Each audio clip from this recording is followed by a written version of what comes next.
নমস্কাৰ বন্ধুসকল, মই হিৰেন। আজি মই আপোনালোকক এই ভিডিঅ'টোৰ জৰিয়তে এই 2024 চনত মাৰ্চ মাহটোত এই 3টা ৰাশিৰ সম্পূৰ্ণ ফলাফল মই আপোনালোকক এই ভিডিঅ'টোৰ জৰিয়তে আগবঢ়াইছোঁ।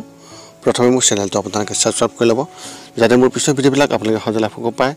লগতে মোৰ ভিডিঅ' যদি ভাল লাগে তেন্তে লাইক আৰু শ্বেয়াৰ কৰিব, কমেণ্ট কৰি আপোনালোকৰ মনৰ ভাৱ প্ৰকাশ কৰিব। এতিয়া মূল বিষয়, মেষ ৰাশিৰ ব্যক্তিসকলৰ এই মাৰ্চ মাহটোত এওঁলোকৰ পাৰিবাৰিক জীৱনৰ ক্ষেত্ৰত এনেধৰণৰ: আপোনাৰ ঘৰত কিবা এটাক লৈ উত্তেজনাৰ পৰিৱেশ সৃষ্টি হ'ব। আত্মীয়সকলে আপোনাৰ বিষয়ে অনুপযুক্ত কথা ক'ব পাৰে, যাৰ ফলত বিশেষভাৱে ক্ষতিগ্ৰস্ত হ'ব। এনে পৰিস্থিতিত যদি আপুনি বুদ্ধিমত্তাৰে কাম নকৰে তেন্তে বিষয়টো অধিক বেয়া হ'ব পাৰে। আপোনাৰ কোনোবাই নিজৰ ক্ষতি কৰিবলৈ চেষ্টা কৰিব পাৰে। চুবুৰীয়াৰ মানুহৰ সৈতে আপোনাৰ সম্পৰ্কও কিছু দুৰ্বল হ'ব। মাহটোৰ শেষত আপোনাৰ ঘৰত ধৰ্মীয় ৰীতি নীতি সংঘটিত হোৱাৰ ইংগিত পোৱা গৈছে।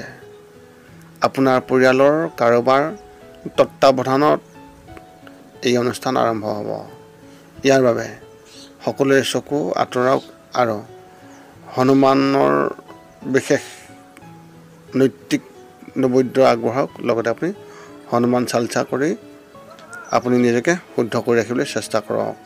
এনে কৰিলে আপোনাৰ সকলো সংকটটো পৰিহত কৰিব পাৰিব আৰু সকলোবোৰ আপোনাৰ পুনৰ স্বাভাৱিক হোৱাৰ আশা আছে। ব্যৱসায় আৰু চাকৰিৰ ক্ষেত্ৰত এনেধৰণৰ: যদি আপুনি অংশীদাৰিত্বত অৰ্থাৎ শ্বেয়াৰত ব্যৱসায় কৰি আছে তেন্তে এই মাহত ইয়াক আপোনাৰ ব্যৱসায়িক অংশীদাৰৰ সৈতে বিশেষভাৱে আপুনি জড়িত ৰাখিব পাৰে। অন্যথা তেওঁলোকৰ সৈতে সম্পৰ্কত ফাট ল'ব পাৰে, যাৰ ফলত আপোনাৰ সম্পৰ্ক বহুত বেয়া হ'ব, যাৰ কাৰণত আপুনি লোকচান ভুগিবলগীয়া হ'ব পাৰে। ব্যৱসায়ৰ এক পুৰণি চুক্তিও ভাঙিব পাৰে, যাৰ দোষ আপোনাৰ মূৰৰ ওপৰত পৰিব পাৰে। যদি আপুনি এটা নতুন চাকৰি বিচাৰি আছে তেন্তে এই মাহত যিকোনো অফাৰ থাকিব পাৰে, যিবোৰ আপোনাৰ বাবে জনপ্ৰিয় হ'ব, কিন্তু ইয়াত আপুনি সফল নহ'বও পাৰে। এনে পৰিস্থিতিত অধিক পৰিশ্ৰম কৰাৰ প্ৰয়োজন আছে, অন্যথা এই ফলাফলবোৰ আপোনাৰ বিপৰীত হ'ব পাৰে। শিক্ষা আৰু কেৰিয়াৰৰ ক্ষেত্ৰত এনেধৰণৰ: ফেশ্বন, মডেলিং, সংগীত, কলা আদিৰ ক্ষেত্ৰত অধ্যয়ন কৰা ব্যক্তিসকলে সফলতা লাভ কৰিব আৰু তেওঁলোকৰ সকলো কাম উৎসাহিতভাৱে কৰিব পাৰিব। যদি আপুনি সামাজিক মাধ্যমত আপোনাৰ কাম দেখি আছে তেন্তে ই অপ্ৰত্যাশিত সফলতা লাভ কৰিব পাৰে। আপুনি কামৰ বিষয়ে গম্ভীৰ হ'ব আৰু অধ্যয়নতো ভাল নম্বৰ পাব পাৰে। চৰকাৰী পৰীক্ষাৰ বাবে প্ৰস্তুতি কৰি থকা যিসকল শিক্ষাৰ্থী, তেওঁলোকে নিজৰ বাবে কিবা নতুন দেখা কথা ভাবিব পাৰে। তেওঁলোকৰ মন অধ্যয়নত আমনি পাব পাৰে। লগতে কাৰোবাৰ নিৰ্দেশনাই বিশেষভাৱে কাম কৰিব, কিন্তু ই পৰ্যাপ্ত নহ'ব। বিদ্যালয়ত পঢ়ি থকা শিক্ষাৰ্থীসকলে তেওঁলোকৰ বেছিভাগ সময় অধ্যয়নত অতিবাহিত কৰিব পাৰিব। প্ৰেমৰ ক্ষেত্ৰত এনেধৰণৰ: যদি আপুনি কাৰোবাৰ প্ৰেমত আছে আৰু তেওঁলোকৰ পৰা বহু দূৰত আছে তেন্তে আপুনি এই মাহত তেওঁলোকক লগ কৰাৰ পৰিকল্পনা কৰিব পাৰে। হয়তো আপুনি আনকি তেওঁলোকৰ সৈতেও লগ পাব পাৰে। অবিবাহিত লোকসকলৰ বাবে কাৰোবাৰ ওপৰত আকৰ্ষণৰ অনুভৱ কৰিব, কিন্তু তেওঁলোকৰ সৈতে কথা পাতিবলৈ সংকোচ কৰিব। এনে পৰিস্থিতিত এজন বন্ধুৰ সমৰ্থন পাব পাৰে। যদি আপুনি বিবাহৰ বাবে অপেক্ষা কৰি আছে তেন্তে আপুনি এই মাহটো অপেক্ষা কৰিব লাগিব। যদিও কিছুমান সম্পৰ্ক আহিব, কিন্তু সেইবোৰ আপোনাৰ বাবে ইমান ভাল নহ'ব। বিবাহিত লোকসকলৰ ক্ষেত্ৰত তেওঁলোকৰ পত্নীৰ প্ৰতি নিশ্চয়তাৰ অনুভূতি থাকিব পাৰে। তেওঁলোকৰ বিষয়ে কিবা এটাই আপোনাক খং কৰিব। স্বাস্থ্যৰ ক্ষেত্ৰত এনেধৰণৰ: যদি আপোনাৰ আঁঠু বা মূৰৰ বিষৰ সমস্যা আছে তেনেহ'লে এই মাহত এই সমস্যা বৃদ্ধি হ'ব পাৰে। এনে পৰিস্থিতিত আগতীয়াকৈ ইয়াৰ যত্ন লওক। যদি আপুনি ৰাতিপুৱা যোগ ব্যায়াম কৰাৰ অভ্যাস আছে বা আপুনি অভ্যাস কৰে তেন্তে আপোনাৰ পৰিস্থিতি উন্নত হ'ব পাৰে। ৰাতিপুৱা সোনকালে উঠি খোজ কাঢ়িবলৈ যোৱা এই অভ্যাসটো কৰিলে আপোনাৰ কাৰণে অতি শুভ হ'ব।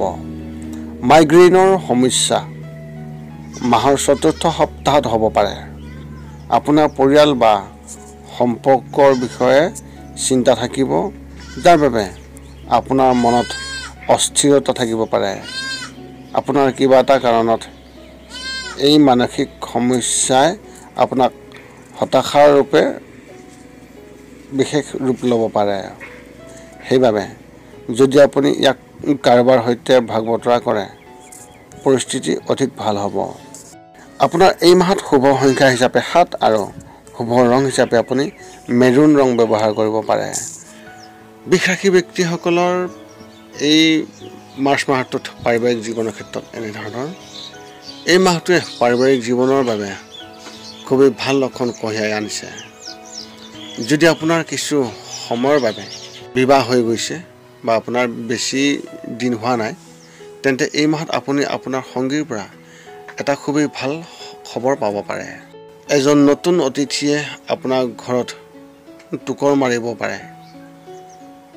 সকলোৰে মন সুখী হ'ব আৰু পিতৃ মাতৃৰ আশীৰ্বাদ আপোনাৰ ওপৰত থাকিব। মাহটোৰ মাজভাগত আপোনাৰ ঘৰত ধৰ্মীয় ৰীতি নীতিৰ সংঘটিত হোৱাৰ শক্তিশালী ইংগিত পোৱা গৈছে। আপোনাৰ ঘৰৰ পৰিৱেশ ধাৰ্মিক হ'ব আৰু সকলোৱে শান্তিৰ অনুভৱ কৰিব। আত্মীয়সকলেও সাক্ষাৎ কৰিব লাগিব। যদি কোনোবাই আপোনাৰ ওপৰত খং কৰি আছিল, তেন্তে তেওঁৰ অসন্তুষ্টিও আঁতৰি যাব পাৰে আৰু তেওঁ আপোনাৰ সমৰ্থন কৰিব। ব্যৱসায় আৰু চাকৰিৰ ক্ষেত্ৰত এনেধৰণৰ আপুনি ব্যৱসায়ৰ বিষয়ে আশাবাদী হ'ব আৰু এটা নতুন ঠাইতো বিনিয়োগ কৰিব পাৰে। নতুন গ্ৰাহকসকলে যোগদান কৰিব আৰু আপোনাৰ কামৰ প্ৰশংসা কৰিব।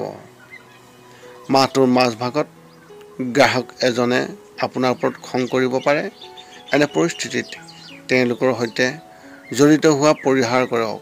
সদস্যতাত লাভ হ'ব আৰু উপাৰ্জনো অধিক হ'ব। যদি আপুনি চাকৰি কৰি আছে, তেন্তে এই মাহত আপুনি আপোনাৰ কামৰ বিষয়ে উৎসাহ পাব আৰু আপোনাৰ পদোন্নতি পোৱাৰো এক শক্তিশালী সম্ভাৱনা আছে। আপোনাৰ জ্যেষ্ঠসকল আপোনাৰ কামত সুখী দেখা যাব আৰু আপোনাক তেওঁলোকে খুবেই ভালভাৱে সমৰ্থন কৰিব। এনে পৰিস্থিতিত আপোনাৰ মনোযোগ আপোনাৰ কাম সৰ্বশ্ৰেষ্ঠ উপায়েৰে কাম কৰাৰ ওপৰতো বিশেষভাৱে গুৰুত্ব দিব লাগিব। শিক্ষা আৰু কেৰিয়াৰ ক্ষেত্ৰত এনেধৰণৰ যদি আপুনি প্ৰতিযোগিতামূলক পৰীক্ষা যেনে চৰকাৰৰ, বেংক, অভিযান্ত্ৰিক বা ব্যৱস্থাপনাৰ বাবে প্ৰস্তুতি চলাই আছে, তেনেহ'লে আপুনি ইয়াত এজন জ্যেষ্ঠৰ পৰা সঠিক নিৰ্দেশনা পাব আৰু যিকোনো পৰীক্ষাও উত্তীৰ্ণ হ'ব পাৰিব। বিদ্যালয়ৰ শিক্ষাৰ্থীসকলে নিজৰ বাবে কিছু নিৰ্দেশনা বিচাৰিব। যদি আপুনি কিছু সময়ৰ পৰা চাকৰি বিচাৰি আছে, তেন্তে এই মাহত সম্পূৰ্ণ হ'ব পাৰে। মহাবিদ্যালয়ৰ শিক্ষাৰ্থীসকল যিকোনো মহাবিদ্যালয়ত কাম কৰাত ব্যস্ত থাকিব আৰু পঢ়া শুনাত আপোনালোকে কম আগ্ৰহ অনুভৱ কৰিব। আপুনি বন্ধুবৰ্গৰ সৈতে একেলগে কিবা এটা নতুনকৈ চেষ্টা কৰিব পাৰে। অধ্যয়নৰ বোজাও হ্ৰাস কৰা হ'ব পাৰে। আপোনাৰ প্ৰেম জীৱনৰ ক্ষেত্ৰত এনেধৰণৰ বিবাহিত লোকসকলে তেওঁলোকৰ পত্নীৰ সম্পূৰ্ণ সমৰ্থন পাব। তেওঁলোকে আপোনাক বুজিবলৈ চেষ্টা কৰিব। তেওঁলোকে আপোনাৰ কামত আপোনাক সহায় কৰিব, যাৰ বাবে মন সুখী হ'ব। যদি আপুনি অবিবাহিত, তেন্তে বন্ধুৰ সহায়ত কাৰোবাৰ সৈতে বাৰ্তালাপ আৰম্ভ হ'ব, যি ক্ৰমান্বয়ে আপোনালোকৰ প্ৰেমৰ সম্পৰ্কলৈ পৰিৱৰ্তিত হ'ব পাৰে। যদি আপুনি প্ৰেমৰ সম্পৰ্কত আছে, আপুনি আপোনাৰ সংগীৰ সৈতে ক'ৰবাত বিনিয়োগ কৰাৰ কথা ভাবিব পাৰে, যাতে তেওঁলোক দুয়োৰে ভৱিষ্যত শক্তিশালী হয়। আপোনাৰ ঘৰৰ কোনোবাই আপোনাৰ সম্পৰ্কৰ বিষয়ে জানিব পাৰে। যদিও কোনো সমস্যা নহ'ব, কিন্তু তথাপিও চিন্তাত থাকিব পাৰে। স্বাস্থ্যৰ ক্ষেত্ৰত এনেধৰণৰ শৰীৰৰ বাওঁফালে বিষৰ অভিযোগ থাকিব আৰু ইয়াৰ বাবে আপুনি চিকিৎসকৰ ওচৰলৈ যাবলগীয়া হ'ব পাৰে, কিন্তু আপুনি সোনকালে সকাহ নাপাব। এই মাহত আপুনি আপোনাৰ স্বাস্থ্যৰ প্ৰতি বিশেষ মনোযোগ দিব লাগিব, অন্যথা পৰিস্থিতি অধিক অৱনতি হ'ব। এনে পৰিস্থিতিত যদি আপুনি ৰাতিপুৱা ব্যায়াম কৰাৰ অভ্যাস কৰে তেন্তে আপোনাৰ পৰিস্থিতি সঠিকভাৱে থাকিব। মাহৰ প্ৰথম সপ্তাহত মনত অস্থিৰতা থাকিব পাৰে। ইয়াৰ ফলত বমি বা নিদ্ৰাহীনতাৰ সমস্যা হ'ব পাৰে। ৰাতি টোপনি যোৱাৰ আগতে ধ্যান কৰাৰ অভ্যাস কৰিব। সম্পৰ্কবোৰ সঠিকভাৱে চম্ভালিব নোৱাৰাৰ বাবে মনটো দূষিত হৈ থাকিব পাৰে। আপোনাৰ এই মাহত শুভ সংখ্যা হিচাপে 3 আৰু শুভ ৰং হিচাপে আপুনি এই মাহত ধূসৰ ৰং ব্যৱহাৰ কৰিব পাৰে। মিথুন ৰাশি ব্যক্তিসকলৰ এই মাৰ্চ মাহত এওঁলোকৰ পাৰিবাৰিক জীৱনৰ ক্ষেত্ৰত এনেধৰণৰ: যদি আপোনাৰ সন্তান ডাঙৰ হৈছে, তেওঁলোকৰ প্ৰতি আপোনাৰ মৰম বৃদ্ধি হ'ব। আপুনি তেওঁলোকৰ বাবে কিবা বিশেষভাৱে কৰিবলৈ চিন্তা কৰিব পাৰে। এজন ভায়েক বা ভগ্নীৰ স্বাস্থ্যৰ অৱনতি হ'ব পাৰে। ঘৰত সকলো সুখী আৰু শান্তিপূৰ্ণ হ'ব, কিন্তু কোনোবাই ইয়াক বিচলিত কৰিবলৈ চেষ্টা কৰিব পাৰে। মাহটোৰ আৰম্ভণি সকলোৰে বাবে ভাল হ'ব, কিন্তু মাহটোৰ শেষত কাৰোবাৰ সৈতে তৰ্ক হ'ব পাৰে। এনে পৰিস্থিতিত যদি আপুনি ধৈৰ্য সহকাৰে কাম নকৰে তেন্তে পৰিস্থিতি নিয়ন্ত্ৰণ কৰা নহ'ব। জ্যেষ্ঠসকলেও আপোনাক বুজাবলৈ চেষ্টা কৰিব। তেওঁলোকৰ নিৰ্দেশনা অতি উপযোগী হ'ব।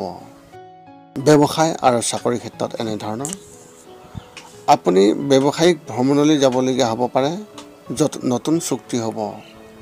আৰ্থিকভাৱে পৰিস্থিতি উন্নত হ'ব, কিন্তু আপুনি আপোনাৰ সঞ্চয়ৰ সৈতে কিবা কৰিবলৈ বিশেষভাৱে চেষ্টা কৰিব লাগিব। এনে পৰিস্থিতিত সংকোচ নকৰিব আৰু এবাৰ টকা বিনিয়োগ কৰিব। এইটো ভৱিষ্যত দৃষ্টিকোণৰ পৰা শুভ হ'ব আৰু ই সঠিক লাভালাভো আপোনাক লাভ কৰাব। মাহটোৰ শেষত বজাৰত আপোনাৰ বিষয়ে এটা ভুৱা ধাৰণা সৃষ্টি হ'ব আৰু পুৰণি গ্ৰাহকসকলেও বিক্ষিপ্ত হ'ব পাৰে। আপোনাৰ কৰ্মস্থানত সহকৰ্মী বা আপোনাৰ ছিনিয়ৰ অফিচাৰৰ সৈতে তৰ্ক হ'ব পাৰে। আপুনি এটা নতুন চাকৰি বিচাৰিব পাৰে আৰু আপুনি ইয়াত সফলতাও লাভ কৰিব পাৰে। এনে পৰিস্থিতিত আপুনি নতুন চাকৰি নোপোৱালৈকে পুৰণি চাকৰিৰ পৰা ত্যাগ নকৰিব, অন্যথা বিষয়টো ওলোটাও হ'ব পাৰে। শিক্ষা আৰু কেৰিয়াৰ ক্ষেত্ৰত এনেধৰণৰ: যদি আপুনি প্ৰশিক্ষণ কেন্দ্ৰত অধ্যয়ন কৰে তেন্তে সহপাঠীসকলৰ সৈতে একেলগে কিবা এটা নতুন কৰাৰ চেষ্টা আপোনাৰ মনলৈ আহিব। আপোনাৰ কেৰিয়াৰৰ বিষয়ে চিন্তা থাকিব আৰু সেই ক্ষেত্ৰত এটা বিশেষ সিদ্ধান্ত ল'ব পাৰিব, যি পিছত আপোনাক বিশেষভাৱে ক্ষতিকাৰক হ'ব পাৰে। এনে পৰিস্থিতিত যিকোনো সিদ্ধান্ত লোৱাৰ আগতে আপোনাৰ জ্যেষ্ঠসকলৰ সৈতে আলোচনা কৰাটো নিশ্চিতভাৱে প্ৰয়োজন হ'ব। মহাবিদ্যালয়ৰ শিক্ষাৰ্থীসকলে পৰীক্ষাত সফলতা লাভ কৰিব, কিন্তু ফলাফল সন্তোষজনক নহ'ব। আপুনি ইয়াৰ বাবে অধিক পৰিশ্ৰম কৰিবলৈ চেষ্টা কৰিব। বিদ্যালয়ৰ শিক্ষাৰ্থীসকলে তেওঁলোকৰ পৰীক্ষাৰ বিষয়ে অৱগত হ'ব আৰু কিবা নতুন কৰাৰ চেষ্টা কৰিব। প্ৰেমৰ ক্ষেত্ৰত এনেধৰণৰ: যদি আপুনি আপোনাৰ প্ৰেমিকৰ পৰা আঁতৰি থাকে তেন্তে এই মাহত তেওঁলোকক লগ কৰাৰ পৰিকল্পনা কৰিব পাৰিব। অৱশ্যে ইয়াত বহুতো বাধা থাকিব আৰু আপুনি সেইবোৰ পূৰণ কৰিব নোৱাৰিব পাৰে। এনে পৰিস্থিতিত নিৰাশ হোৱাৰ পৰিৱৰ্তে যদি আপুনি বুদ্ধিমত্তাৰে কাম কৰে, পৰিস্থিতি অধিক ভাল হ'ব। বিবাহৰ বাবে অপেক্ষা কৰি থকা লোকসকলে এজন বন্ধুৰ পৰা বিবাহৰ প্ৰস্তাৱ পাব পাৰে। আপোনাৰ পৰিয়ালৰ সদস্যসকলেও এই সম্পৰ্কক লৈ উৎসাহিত হ'ব। বিবাহিত লোকসকলে তেওঁলোকৰ পত্নীৰ সৈতে ক'ৰবালৈ যাব লাগিব পাৰে। আপোনাৰ সংগীকো আপোনাৰ সৈতে সুখী দেখা পোৱা যাব। স্বাস্থ্যৰ ক্ষেত্ৰত এনেধৰণৰ: হেমেৰাইছৰ সম্ভাৱনাই আপোনাক আমনি কৰিব পাৰে। মাহৰ চতুৰ্থ সপ্তাহত আপোনাৰ পেটৰ বিষ হ'ব পাৰে। যদি আপুনি বাহিৰৰ খাদ্য অৰ্ডাৰ কৰে তেন্তে এই মাহত ঘৰত বনোৱা খাদ্য খাবলৈ চেষ্টা কৰক। স্বাস্থ্যৰ বিষয়ে সতৰ্ক হ'ব আৰু আপুনি ভজা খাদ্য কোনো কাৰণতে নাখাব আৰু আপুনি পাৰিলে ইয়াক পৰিহাৰ কৰিবলৈ চেষ্টা কৰক লগতে ব্যায়াম কৰাৰ অভ্যাস কৰিব মাহৰ মাজভাগত মনত অস্থিৰতাৰ সমস্যা হ'ব পাৰে অৱশ্যে আপুনি সুখী দেখাব কিন্তু কিবা এটাই আপোনাৰ মনত আমনি কৰি থাকিব পাৰে কোনোবাই এই বিষয়ে পৰামৰ্শ দিব কিন্তু আপুনি ইয়াত বেছি মনোযোগ নিদিব আপোনাৰ এই মাহত শুভ সংখ্যা হিচাপে 8 আৰু শুভ ৰং হিচাপে আপুনি এই মাহত মুগা ৰং ব্যৱহাৰ কৰিব পাৰে পুনৰ লগ পাম অন্য এটা ভিডিঅ'ত আজিলৈ ধন্যবাদ